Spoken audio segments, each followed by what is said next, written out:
See what you have here is these are merchant ships. Okay, still traditional 1600 ships. We in Jamestown settlement. Okay, and what you got here is traditional style ships that would bring forth goods back and forth, even between the islands. Understand? So once again, we back showing some truth. Understand? Thanks to the James. Okay. Back here. And we showing the truth of the whole matter here. That's right. Okay. The truth of the matter is, okay, we came over here on ships similar to these. Understand? Design, the build. Okay. So where now this is a looking spectacle. Right. It's now a looking spectacle. But back then it was very real. Understand? When you seen one of these ships coming, you said, "Oh no." Understand that? You knew at that point. Here comes death and destruction. It comes death and destruction. You see these ships right here. This was, you seen this? You said, "Oh no." You seen one of these babies coming through? You said, "Oh no." Ecclesiastes 7:7 then. Yeah, but you should be fine once you get down. Wow, just watch your head, huh? Just watch your head down here, absolutely. Watch your head. The belly of the beast. Okay. Exactly. You know? Put you in the hole. Put you in the hole. Cargo hole. You understand? Well, 1 year and a year and a half journey. Ecclesiastes 7:7. What he said? I said. Sure, it was. Pressure made the wise man. Look. These are somewhat meager principles, but according to what the slaves had, this is luxury. You know what I'm saying? You was shackled and stuff. This is a speedboat. This is a merchant ship. It's a merchant ship. Nothing to do with us. Look around. We inside the fort. Today we can walk in here without anything, but back then it was chaos. In a sugar plantation outside of Mexico City.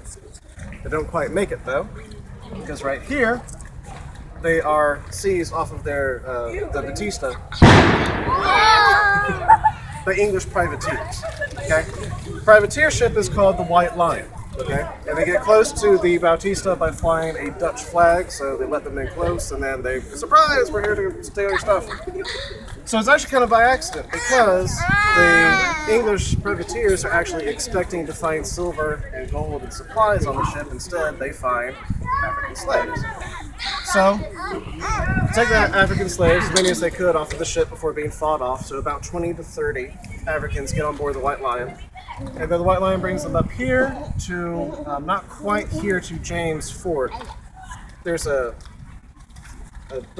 port a little further up the river called the Cape of New Hope, where they drop them off in exchange for food and other supplies, because that was nice.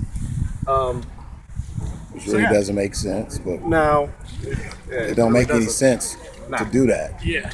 Basically trading like cattle. Trading is still slavery. After that, we kind of lose track. We don't really know what happens after that. We know that they get traded. We know that two of them, a married couple, actually end up getting freed later on and owning a plantation of their own, who they then turn around and have indentured servants and slaves from Africa working for them. So that's why we're a little confused as to whether or not they were treated like slaves when they first get here. It could have been treated like slaves, it could have been treated like indentured servants, which is when you sign a contract, you work for somebody for free for 7 years, at the end of that 7 years you get some sort of reward, in this case a farm. So, most likely how they divided that up was if you spoke English, you were probably an indentured servant. If you spoke Portuguese, Spanish, or Angolan, probably not, because you can't legally sign a document, you can't read it. So. And we'll talk about the Angolans more when we get inside the museum, because they're trading obviously Flood. readily with the span. Brainwashing begins. There it is. This is where the indoctrination started, huh, Elder? Yeah, exactly. Definitely the houses it starts at. Teaching our people how to jump up. White man teaches how to clap. And work on practicing how to get the catch the Holy Spirit. That's it.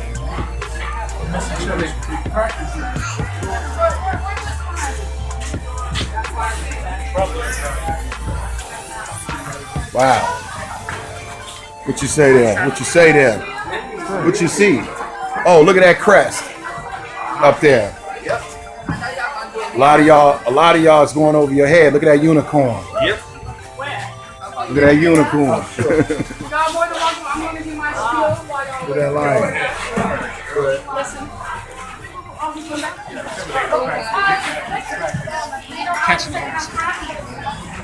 So what's when I said, Yeah. Ladies and gentlemen, this is the Church of England.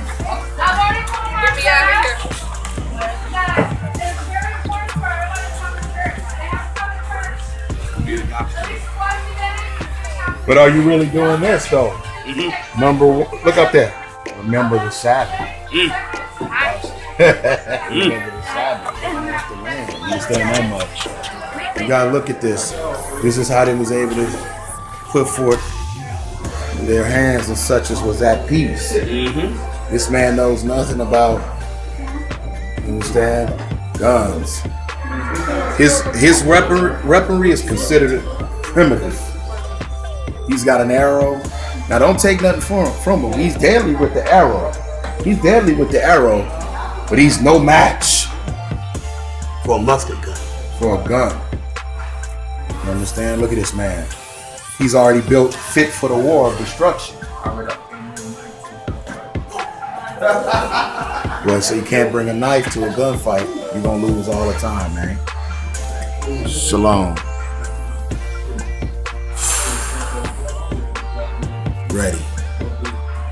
Ready.